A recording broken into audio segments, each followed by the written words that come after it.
Hi, my name is Frankie Alicea-Ford. I'm the newest artist in residence and artistic associate at New Village Arts.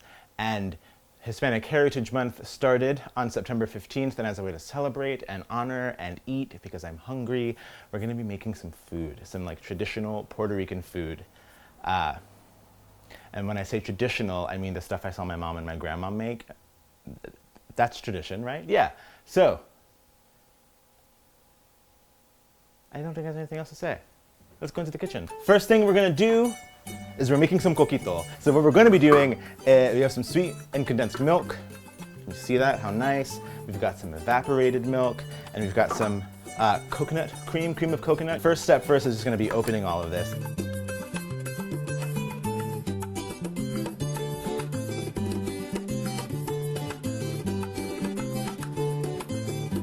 When I was a kid, my grandmother would like let us lick, just give us spoonfuls of this stuff, which is probably why I have more cavities in my mouth than actual teeth, but is delicious. So if you wanted to scoop some out for yourself, I won't tell anyone, but you should make sure you brush your teeth and go to the dentist.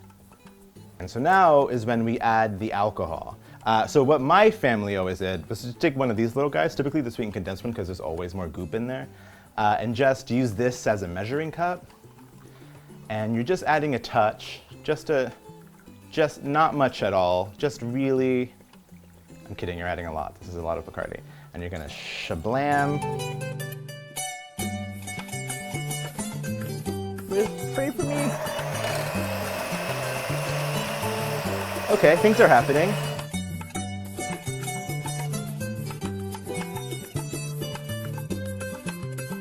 That's pretty much that. We're just gonna put this into a bottle and toss it into the fridge. Y ya, that's that.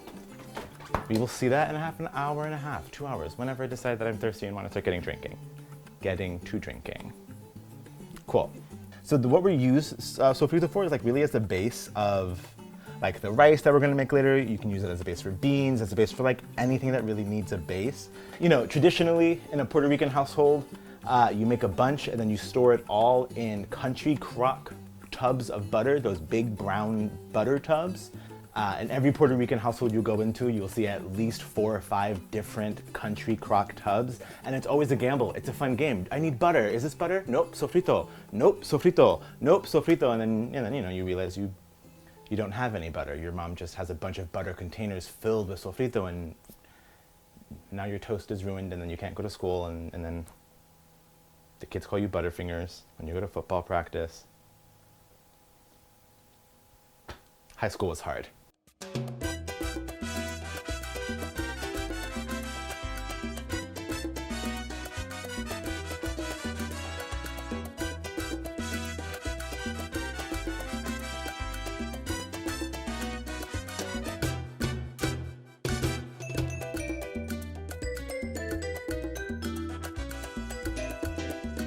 Oh my God, how nice! That looks like sofrito. It's looking a little like that, which is good, which is chill. Normally it looks a little greener, so we're gonna throw in some more herbs. I'm also gonna throw in some garlic. And I should probably be more mindful with this knife. You know, funny story, when I was visiting my fiance, oh my God, husband, you know, when you get married, this weird moment happens where like you have to transition to like the word husband, which as a queer person is a big deal. Anyway, I was visiting my husband's family for the holidays, and we might have still been engaged when this happened. And I'm like trying to be helpful. I'm like trying to be fun and engaging and exciting and whatever. And we're like cooking around the house, and I'm washing dishes because mama raised me right. And I wash a knife and I leave it there because it's drying in the sink with all the other things that are drying. And then Randall, my husband's father, comes in, reaches his hand into his own sink like he should because it's his own house, and he just cuts his hand right open on this beautifully clean knife that I put there, and I've never forgiven myself for it. So Randy, if you're watching this, sorry your hands got cut up. Also, sorry I scratched your very expensive granite countertop. I didn't mean to. But I guess in my defense, if you have a countertop, shouldn't you be able to put stuff on it? Yeah, that's a nice, so you're going for like that greener color. But this is sofrito. So you use it, you keep it in the fridge, and you eat it, and it's great. The rice we're gonna be making is called arroz con gandules. So you have some gandules here, some pigeon peas. So you're gonna open these up. You're gonna use 1 can of this. You're also gonna use some olives, some Spanish olives. You're gonna toss as many as you really want in there. I'm not a big olive fan, so normally I wouldn't, but my boo is a big olive fan, so JJ, eat these olives.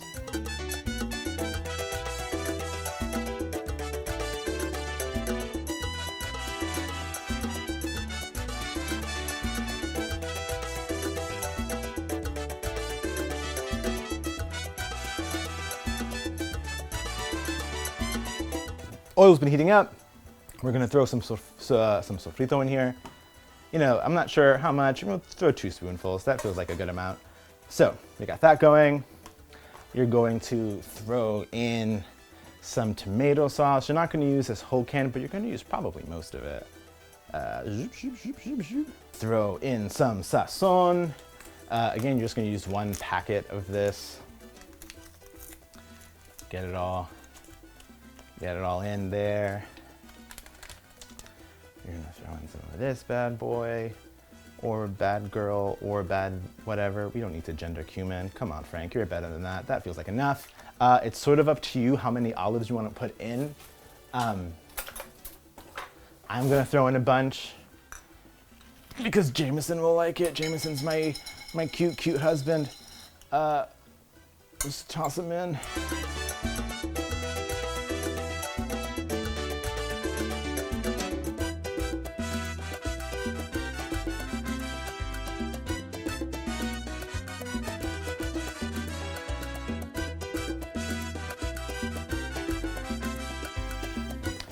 We're just gonna let this cook for a little while.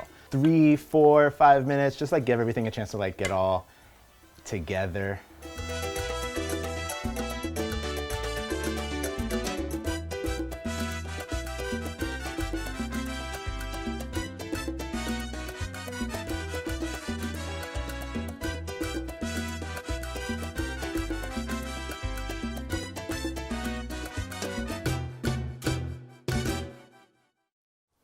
Now we're doing something else. Now we're gonna make dessert. And for dessert, we're making pastelillos de guayaba, which is, in English, guava pastries. So to that end, we're gonna make a sweetened cream cheese situation with some cream cheese and some powdered sugar.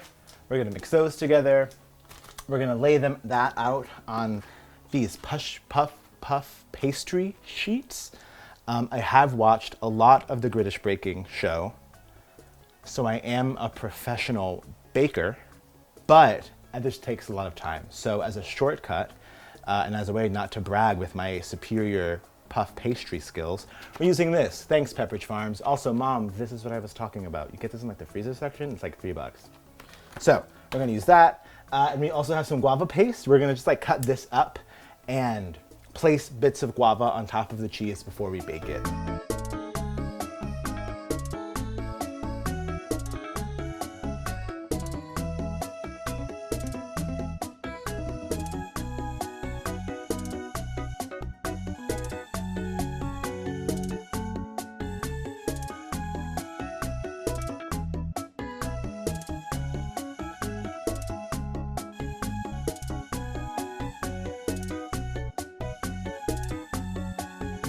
We have our pastry sheets. They've been thawing for a bit. I'm gonna go ahead and open up this thing of guava. So when you're making these things again, you're just gonna like cut some stuff out and like toss little bits of this on top of the cream cheese and like let it hit.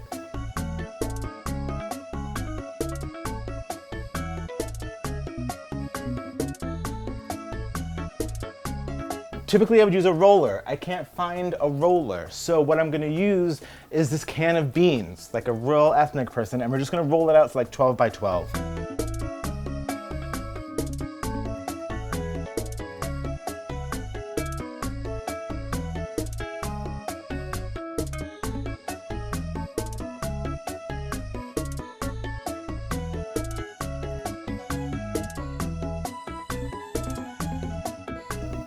You want to be a little mindful about how much cream cheese you put. You don't want it to explode as you're cooking. And by explode, that's it. What an aggressive term. Ugh. You don't want it to, it'll start leaking out if you put too much. Sometimes, you know, leakage is totally normal and something that can be taken care of with, you know, a pill and a shot when you go see your doctor. Gross.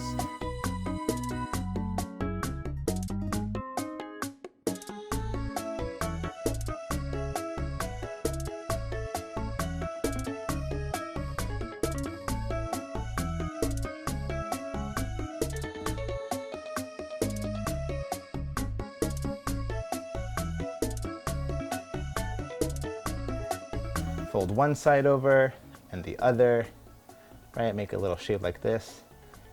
And then when you toss them in the oven, they're gonna bake pretty quickly, right? Because they're pretty small. So I would keep an eye on them, maybe 10 or 15 minutes.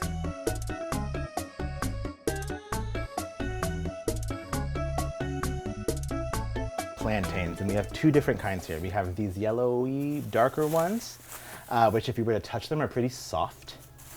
And then we have these green ones, which are going to be much firmer. This, as it ripens, it turns into this, and as it ripens, it gets much sweeter. So when you're looking to make sweet plantains, which are going to be these guys called maduros, the more bruised looking, probably the sweeter they're going to be. Yeah. So let's get into it. We're going to take our plantain, and for this one, again, these are the sweet ones. The yellow ones are sweeter. We call them maduros. We're going to cut the ends off. And then just slice it right down the middle here just to get this skin off. And then you're just gonna get your finger in there and really just swoop, plop it, plop it. This is the part that's always made me a little nervous. Not nervous, but stressed. I never can cut them as well as my mom does. You wanna cut them at an angle. I guess it doesn't really matter which way you cut them. I guess what really matters is that you're gonna wanna make sure they're the same thickness, right?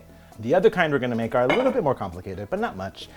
And they're not gonna be quite as sweet as these maduros are, right? And with these, you're just gonna be cutting them into, you know, discs, like whoop. You have this little bowl of water and adobo. You're gonna leave that to the side. Those are gonna be for the tostones. What you're gonna do with these guys is these are gonna be double fried. So you're gonna toss it into the oil. You're gonna let it cook a little bit. You're gonna take them out. You're gonna smush them, and you'll see that in a moment. After you smush them, you're gonna drop them in this water adobo mix, and you're gonna toss them back into the pot of oil. Yeah, that sweet, sweet sizzle. So, you're gonna toss them in, you're gonna let them cook for about a minute or two to each side, and you're gonna see they're gonna turn like a dark brownish color.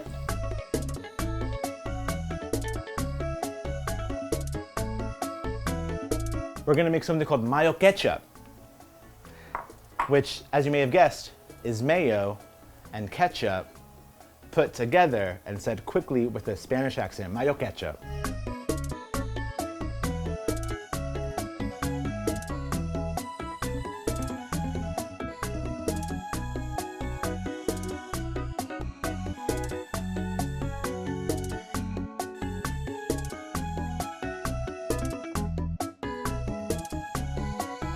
So these are looking much better. They're feeling much softer. So we're gonna go ahead and take these out and just toss them onto the plate. Again, once they're all on here, you're gonna add some salt on top pretty quickly while they're hot, and then you're gonna let them sit for a minute. They will burn your entire mouth off. So you're gonna wanna give them a second to cool down. You'll see the oil's pretty hot because it's been cooking over some stuff already, so these are gonna cook a lot faster. And you'll see how they're getting a little, like, of a darker yellow color, right? So that's really what we're going for. Wanted to find that yellowness.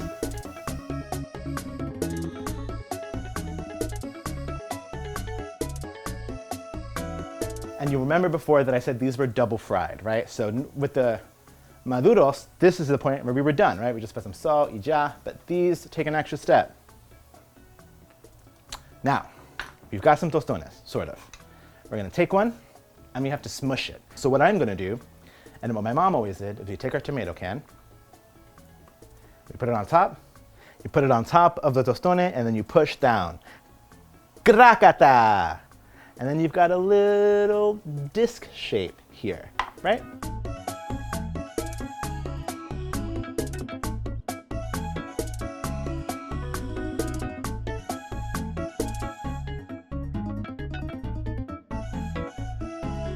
pop her in. And then again. And then you're gonna pop her in.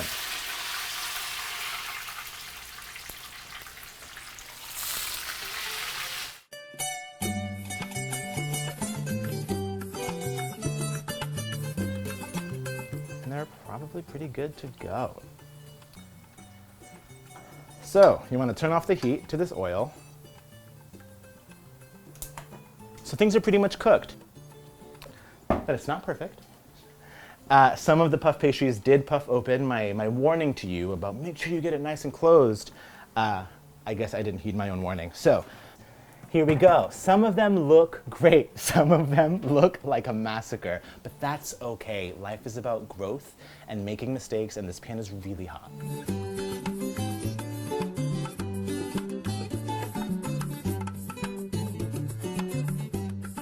Now is the moment of real truth to see what has become of our rice. We've left it alone. It's been sitting in there for a while. Pray for me. All right. Things are looking pretty good. So you've got the rice. We're gonna give it a little mix. See how things are going. When you're mixing it, you're gonna wanna be careful not to scrape the sides too much. Along the sides of the bowl, you're gonna get some like really nice crispy rice that we call pegao. And you wanna, depending how you feel, like everyone in my family loves it but me. So I like to make sure I don't touch the sides too much or scrape the bottom so it really is able to form that like crust of rice. But this looks great. At this point, if you were ready to serve it, you could plate it and serve it.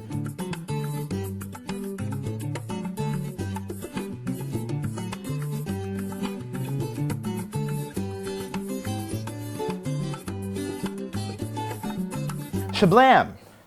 You've got a pretty solid, very Puerto Rican, very delicious meal that's gonna keep you very full for a very long time.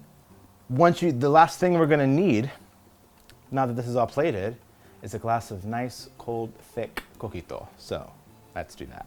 I'm gonna put this plate down. Cool. So I've got my coquito. It's feeling really good and thick. I'm gonna give it a good shake. And get, like, once you're leaving it in the fridge, you'll see that the cinnamon tends to like fall. So you want to give it a good shake to make sure everything is good in there. Oh my gosh. And here's the moment of truth. And if I'm honest, I'm a little bit nervous. To your health, may you have good days, and may racists just go completely away. Yo, this tastes like Christmas.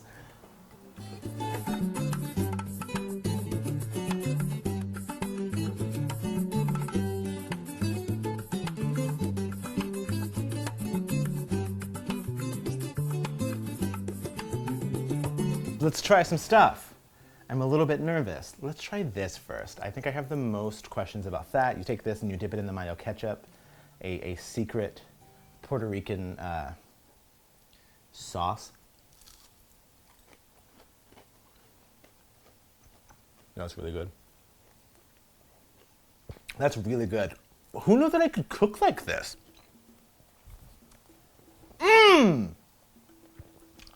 I need someone else to eat this and talk about how good it is and how good I am. Okay, let's try the rice. This is the part that I'm the most nervous about. To be honest with you, I've never made this rice without strict adult supervision. So let's see.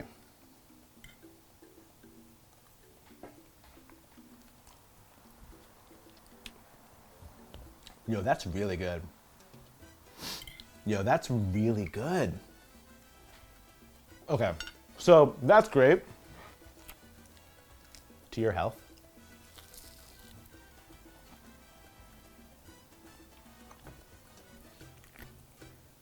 Maybe I should consider a career change. This is delicious. Thank you for sticking it out and making it to this point. I hope you make all of this food. It's super, super good. So give it a shot. And if you think it's as good as I think it is, my name is Frankie, Alicea-Ford. If you try it and you think it tastes like trash, my name is AJ Knox. Let me know how that goes. And have a good Hispanic Heritage Month. Go shop at some Hispanic stores. Dance with the folks in the aisles. Cook this food. Don't be racist.